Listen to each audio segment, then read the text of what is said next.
বাংলাদেশ থেকে 7 খেলোয়াড়ের নাম ছিল গত মাসে অনুষ্ঠিত আইপিএলের নিলামে, কিন্তু দল পান শুধু মুস্তাফিজুর রহমান। 9 কোটি 20 লাখ রুপিতে তাকে কেনে শাহরুখ খানের কলকাতা নাইট রাইডার্স। ভারতের এই ফ্র্যাঞ্চাইজি লেগে কোনো বাংলাদেশি ক্রিকেটারের এটাই সর্বোচ্চ দামে বিক্রি হওয়ার রেকর্ড। এরপর থেকেই বাংলাদেশের ক্রিকেট প্রেমীরা আইপিএলের নতুন মৌসুমে মুস্তাফিজকে দেখার অপেক্ষায় আছেন। কিন্তু সীমান্তের ওপারে মানে ভারতের আইপিএলে বাংলাদেশি ক্রিকেটারদের খেলা নিয়ে দানা বেঁধে উঠেছে বিতর্ক। ভারতের সংবাদ মাধ্যম জানিয়েছেন, বাংলাদেশের ধর্মীয় সংখ্যালঘুদের বিরুদ্ধে সহিংস ঘটনার খবর সামনে আসার পর কলকাতা নাইট রাইডার্সের সঙ্গে মুস্তাফিজের চুক্তিকে ঘিরে বিতর্ক তৈরি হয়েছে।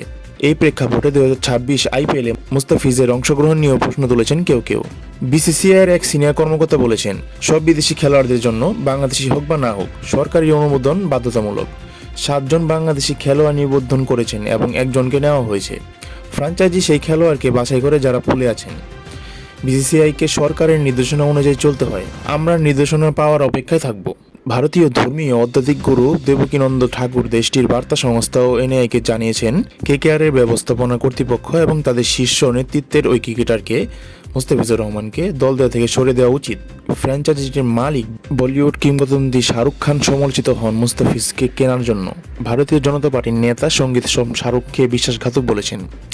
সঙ্গীত সোমকে সমর্থন দিয়েছেন বিজেপির আরেক নেতা অর্জুন সিং। খুব স্বাভাবিকভাবেই তাই প্রশ্ন উঠেছে, আগামী 26 মার্চ থেকে শুরু হতে যাওয়া আইপিএলের নতুন মৌসুমে মুস্তাফিজ কি খেলতে পারবেন? ভারতের সংবাদ মাধ্যম এনডিটিভি জানিয়েছেন, গত বৃহস্পতিবার ভারতীয় ক্রিকেট বোর্ড আইপিএলে বাংলাদেশের খেলোয়াড়দের অংশগ্রহণের বিষয়ে মন্তব্য করতে অস্বীকৃতি জানায়। বোর্ডের সূত্র সংবাদ মাধ্যমটি জানিয়েছেন, ভারত সরকারের তরফ থেকে এ বিষয়ে এখন কোনো নির্দেশনা তারা পায়নি। আইপিএলে বাংলাদেশি খেলোয়াড়দের অংশগ্রহণ থেকে বিরত রাখার বিষয়ে সরকারের তরফ থেকে বিসিসিআই এখনও কোনো নির্দেশনা পাননি বলে জানিয়েছেন সেই সূত্র।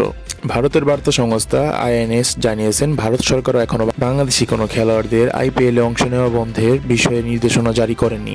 বিসিসিআইয়ের একটি সূত্র আইএসএনকে জানিয়েছেন, এটা আমাদের নিয়ন্ত্রণে নেই। বাংলাদেশের খেলোয়াড়দের আইপিএলে অংশ নেওয়া থেকে বিরত রাখার বিষয়ে সরকারের তরফ থেকে আমরা কোনো নির্দেশনা পাইনি।